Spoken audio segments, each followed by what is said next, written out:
So it's been a few days since the Mario Kart Direct, which honestly could have been an email. I feel like a lot of information in the game was given out during the initial reveal and during the Treehouse streams, so the Direct was more of a roundup of information instead of breaking the dam on content.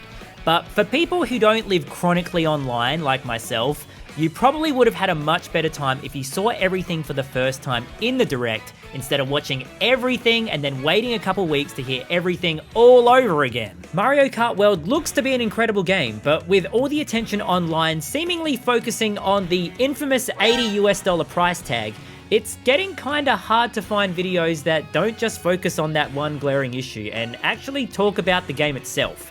So instead of the typical drop the price rage bait videos most creators are doubling down on, I actually just want to talk about the game and my thoughts and feelings on it.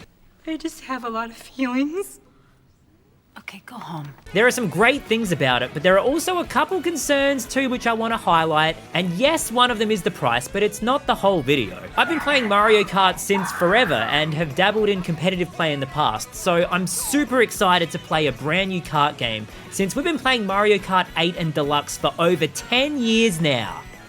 We are tired, man. If you're tired too and excited for Mario Kart World, then why don't you let me know what you're most excited for in the comments, and let's begin. Straight off the bat, the open world looks super massive and super fun. I grew up on racing games like Need for Speed Underground 2, and also really enjoyed LEGO 2K Drive, aside from its ridiculous monetization scumminess, but that's a story for another day. These two games at its core feature an open world to explore, race, complete missions, and also featured a story mode of some sort. The Mario Kart World Direct gave us a glimpse of free roam and the types of challenges and unlockables that would be there, and there is apparently hundreds of them. I can't wait to waste hours of my life just exploring the world, finding silly things to do. I showed the Direct to my wife, who is not really a Mario Kart player, and she literally said, I want to play this for this mode. That's a really cool thing to hear. We can play this game together.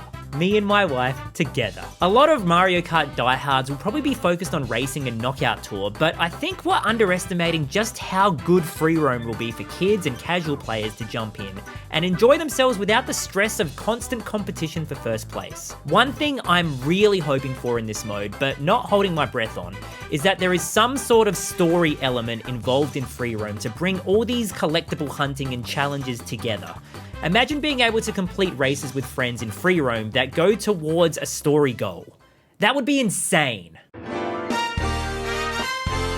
I honestly love how bizarre the character selection is. 50 characters with some actual hilarious inclusions that strip away the ones that feel a little bit too copy-paste is a brilliant move. Mario Kart 8 Deluxe's full expansion also has 50 characters, but comparing the two, Worlds looks far more enticing and just silly. No more Koopalings, no more Pink Gold Peach, no Metal Mario, no more Peach yet, but also no Diddy Kong. Missing Monkey aside, I've always wanted to race as a Goomba, and never knew I wanted to race as a dolphin, or the penguin, or the crab, but now I do. This looks so stupidly funny and wacky, and I love how everyone during the Nintendo Switch 2 experience is opting for cow. Cow. Character designs and animations look phenomenal too. They're so much more expressive and engaged than 8 Deluxe, and the unlockable outfits, which also look like they can be found during races, just add a whole new level of customization and excitement. Except for this character select screen. Nintendo, what are you doing? Why have you suddenly gotten so bad at menu interfaces? Tears of the Kingdom had this, Echoes of Wisdom had this. Like, what is this? Why? Why? What are you doing? I'd be interested to see if every character can unlock outfits, or if it's just limited to the main characters, like the ones who have arms and appendages. Like, is the cow gonna have some sick drip after cannibalizing a burger, or are they just gonna stay as a cow? We'll find out soon. Kart customization is gone, and I am so happy about that. 8 Deluxe was played with everyone choosing the roller wheels because they were the meta mixed with 2 or 3 different karts and characters. I'm glad Nintendo are actively taking steps to keep the game fresh and exciting. Sure, we'll see a meta evolve over time, but at least there's more incentive now with all these silly characters, plus outfits, and limited vehicle customization that I personally think the online experience will be a little bit more aligned with Smash Brothers. I hope everyone can pick their favorite character character and kart and still have a decently fair opportunity to win, regardless of what they choose, and not just because the character and kart combination has the best stats. Knockout Tour looks insanely fun. Everyone I've talked to or watched who has had the privilege of playing World has given outstanding reviews on Knockout Tour. I am a sweat for silly battle royale games like Fortnite, and Fall Guys, and I tell you, I will be playing this constantly. And when I am not playing this, I will be thinking about playing this. My family will be calling me, asking me if I'm okay, and I'll be telling them of the good news of Knockout Tour on Mario Kart World exclusively for the Nintendo Switch 2 family of systems. It just looks so frantic with the added stress of getting further ahead in the race until you're at the end and it's the final four. Can you think of anything better in Mario Kart? I am so ready.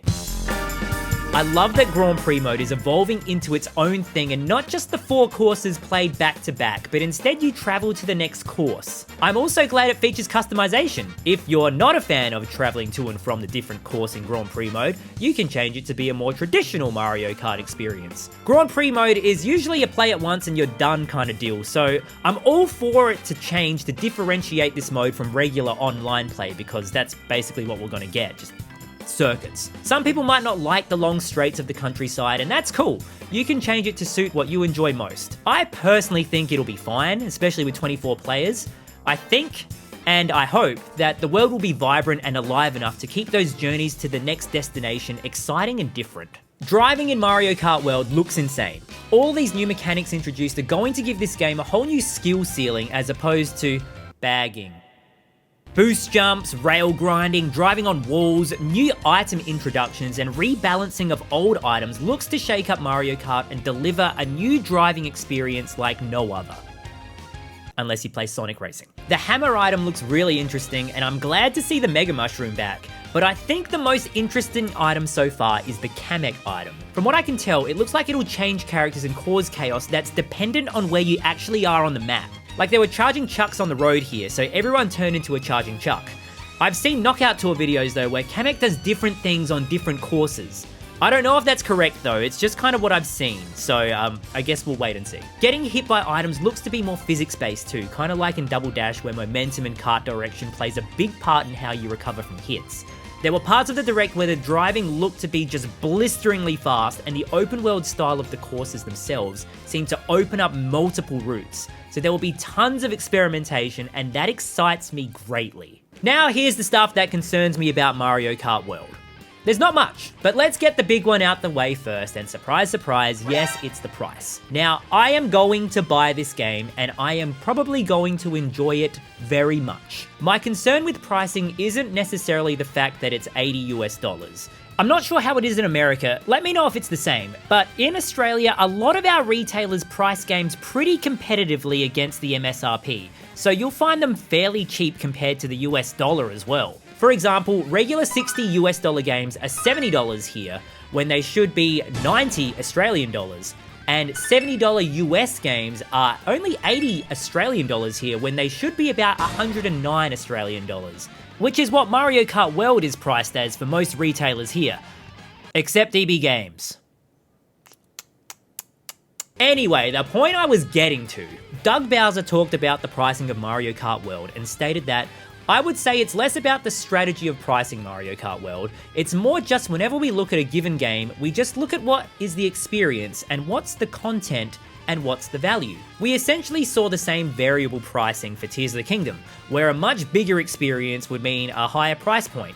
On Switch 1, most games were $60 US and Tears was $70 US, with Switch 2 games now having the next-gen $10 price bump that we also see with rival platforms. And Mario Kart World has been given the Tears of the Kingdom treatment and getting the extra $10 price bump to $80 for the bigger, vaster experience. Firstly, I think the big question is, will Mario Kart World offer the same extra experience that Tears of the Kingdom provided? I really think that's up to you, the consumer, to decide when we actually get to play the game. But the Direct didn't do it any favors for those wanting new information to actually have the price justified. Secondly, if a variable price means I'm going to have to pay more for a great experience for bigger games, then what about smaller games? Last year we saw a handful of smaller titles and remasters on Switch like Luigi's Mansion 2 HD, Mario vs Donkey Kong, Princess Peach Showtime, and Donkey Kong Country Returns HD. And these games were fun experiences, but I think the consensus is that they were lesser titles. Luigi's Mansion 2 and Donkey Kong were given the bare minimum job to bring these titles to the HD era, and Princess Peach Showtime was fun but short. We see some smaller games like Mario vs Donkey Kong given a $10 price drop, but most of these titles were full-priced $60 games. I would be all for variable pricing if it were consistent across the board and not just for the expensive titles. That's my gripe. Moving on. Back to Mario Kart. This is my one big concern, and it's always Nintendo Switch Online. I bring this up in every single video because I just hope that the online on Mario Kart World is a step up from 8 Deluxe. We barely got to see anything in the Direct for online play, and the Treehouse streams showed moments where there was definite lag with item trails. Hopefully the full release has some better online infrastructure because I would hate for the Switch 2's flagship game to carry over persistent online frustrations that 8 Deluxe had. It's been 8 years now. This needs to be better. So there's my thoughts on Mario Kart World. I am very excited for June 5th, and I can't wait to play Endless Knockout Tour with my community. If you like this video, why don't you subscribe to see more, and I'll see you on the racetrack very soon. Remember to bring your A game.